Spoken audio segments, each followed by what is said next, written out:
Boa noite. Como a democratização do conhecimento interfere na sua vida? Em tudo, principalmente a partir da comparação. Antes, o que era rico para o brasileiro? Rico era o cara que tinha uma casa grande, o cara que tinha uma caminhoneta, ou que viajava e assim por diante. Ele não conseguia ver dentro da casa daquela pessoa. Então, ele sabia que a pessoa era rica, ele sabia que a pessoa tinha posses, mas ele não tinha uma comparação em si. Então, o fulano viajou para os Estados Unidos, ok, ele viajou para os Estados Unidos. O fulano foi ver as pirâmides do Egito, ok, ele foi ver as pirâmides do Egito. Aquilo não interferia na cabeça do brasileiro comum.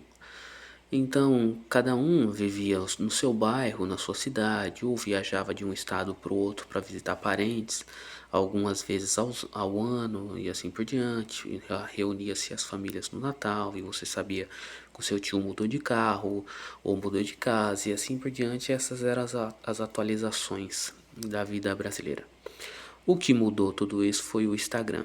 Porque a partir do momento que criou-se o Instagram, o Facebook nem tanto, mas mais o Instagram, e você passou a ter uma comparação em tempo real, então você começou a ver aquele amigo da escola seu viajando, você começou a ver para onde os seus professores frequentavam, onde eles comiam, blá, blá, e assim por diante. Então, ao jovem novo, ele já quer direto o bom.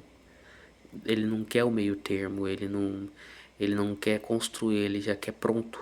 Então, ele prefere não ter algo do que ter algo inferior. E isso, se você não tiver uma renúncia em si, uma mortificação viva, se você não for católico, não entender a questão do dinheiro em si e tudo mais, vai acabar levando à depressão. É por isso que nós temos esse alto índice de depressão e de suicídio atualmente no Brasil, por conta da comparação. A pessoa começa a ver aquela vida falsa nas redes sociais e começa a associar que ele é um fracasso. Mas muitas vezes aquilo que está sendo mostrado não é a realidade, entendeu? E isso eu digo antes da IA. Com a IA agora a situação vai ficar muito pior do que é atualmente, você está entendendo?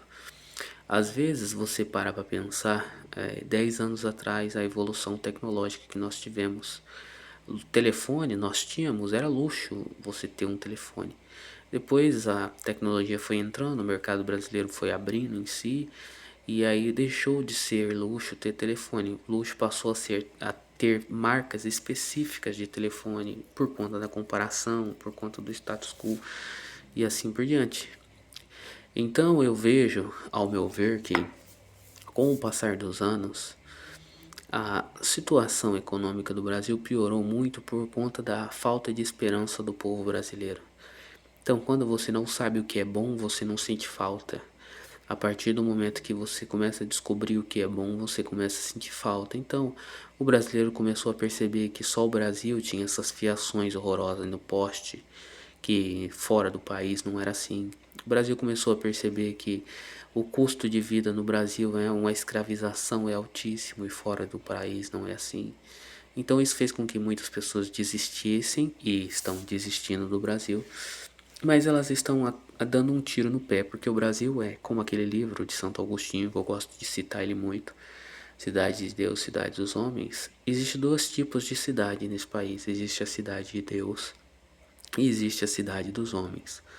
A cidade de Deus são cidades no interior do Brasil excelentes para se viver, são cidades calmas, estagnadas e assim por diante. E a cidade dos homens são metrópoles movimentadas, fluxo de dinheiro, mas são terríveis para se viver. Se você atingir um índice razoável de riqueza e você só quer construir família ou ter uma vida confortável ou viajar ou ter uma família numerosa, essas cidades de Deus do interior do Brasil são maravilhosas para você.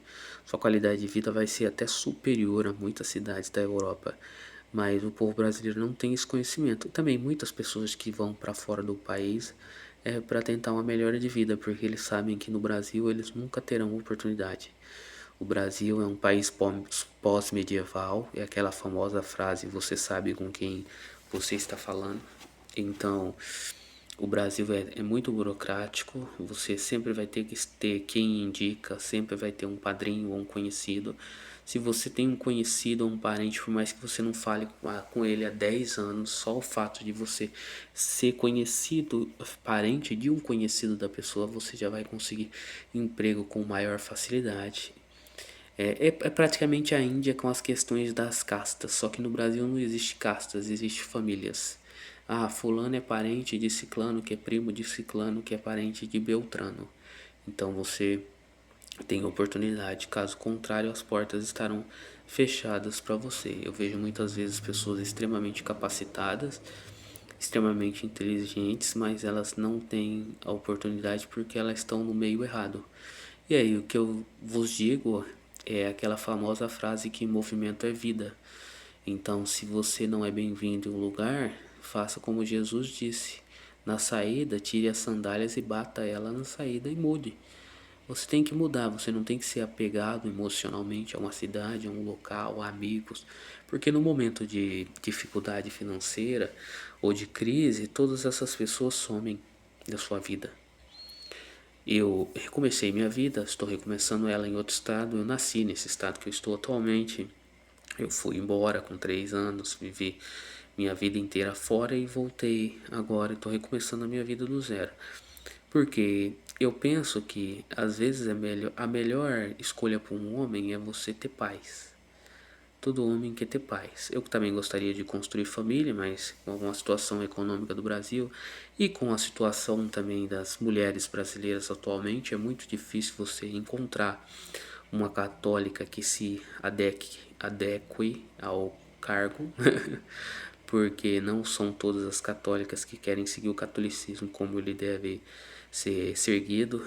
Muitas delas já foi contaminada pelo modernismo em si. Então, o catolicismo da mortificação, o catolicismo da família numerosa, esse catolicismo tá aumentando agora com a nova geração, mas vai demorar cerca de uns 40 anos para que tudo estabilize novamente. E também a sociedade brasileira está muito fraca emocionalmente. Você faz um vídeo gripado aqui e a pessoa acredita que você está chorando, ou você tem um percalço pequeno na sua vida e algo já se torna grandioso em si. Se você acredita na doutrina católica, seja feita a vossa vontade. Todo sofrimento, tudo que está errado é a vontade de Deus. Se você está saindo e o pneu do seu carro furou, Deus furou o pneu do seu carro muitas vezes para que você não sofresse um acidente e morresse. Mas o católico atual, ele não entende a questão da mortificação. E às vezes eu fico olhando e fingindo ignorância quando eu vejo católicos tentando me manipular. Eu sou católico, tá certo? Não é uma crítica ao catolicismo. Eu sou católico, eu sou crismado, eu vou na missa. Não é questão de justificar, eu tenho que falar aqui para ninguém achar, por mais que ninguém assista esse canal, em algum momento alguém vai assistir isso daqui. Para ninguém achar que é uma crítica. É, tem muita coisa errada que acontece. Tem muita injustiça, que não é só no catolicismo, é no Brasil inteiro em si. Tem muitas injustiças que acontecem, que você vê as pessoas se aproveitando da boa índole de outras pessoas e assim por diante. Mas a nossa função não é julgar, porque com a mesma força que nós julgarmos, nós seremos julgados. Então nós fazemos a nossa parte e nós vamos viver na vida. Se Deus não quer que você se case, é porque Deus não quer e acabou. Não adianta você tentar idealizar uma vida que não vai voltar, o tempo não volta. Nada do que foi será de novo do jeito que já foi um dia, como diria a música do Lulu Santos. E o hino do Brasil deveria ser Você Não Vale Nada, mas eu gosto de você. Algo interessante sobre o hino do Brasil, poucas pessoas sabem, é que havia uma estrofe no início do hino. Então, a estrofe era Espero, Brasil, que todos cumprais com vosso dever. E avante, brasileiro, sempre avante. Gravar com buril nos prados anais do vosso poder. E avante, brasileiro, sempre avante. Servir o Brasil sem esmorecer, com ânimo audaz, cumprindo o dever na guerra e na praz, na sombra da lei, na brilha gentil. O labrarguei do belo Brasil. Ei, a SUS, ó, SUS. E aí ouviram do Ipiranga. O que é os prados anais? A borda do prato de porcelana, ela era parada. Então quer dizer o seguinte, temos que aparar aquilo que não condiz com o nosso país, tal. Era belíssimo o início do, mas foi censurado porque o ditadorzinho de merda do período, o da Velha República, não gostava e suprimiu essa parte do hino e acabou caindo no esquecimento. Mas tinha essa parte do hino nacional, o hino provisório da República, assim como a bandeira provisória do Brasil, essa bandeira que nós temos aí, a bola azul no meio da bandeira, o olho da providência gigantesca, assim por diante, ela é uma bandeira provisória porque não teve um plebiscito para consulta pública a respeito da bandeira. E eu espero também que não haja, porque se houver atualmente, do jeito que a população brasileira é, eles escolherão esta bandeira como a bandeira definitiva. Ao meu ver, a bandeira mais bonita da história do Brasil é a bandeira da Ordem de Cristo, aquela branca com a cruz da Ordem de Cristo vermelha. A bandeira do Império do Brasil também é muito bonita, mas a Ordem de Cristo está acorrentada dentro da esfera armilar, então ela deveria ser posta acima da esfera armilar, certo?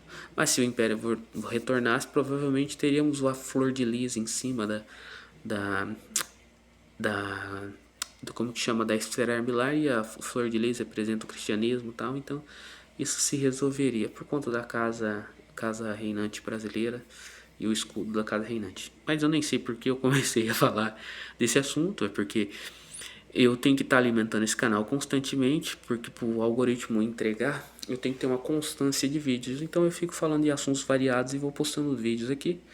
E uma hora, se assim for a vontade de Deus, isso daqui viraliza ou alguém se inscreve nesse canal. Boa noite.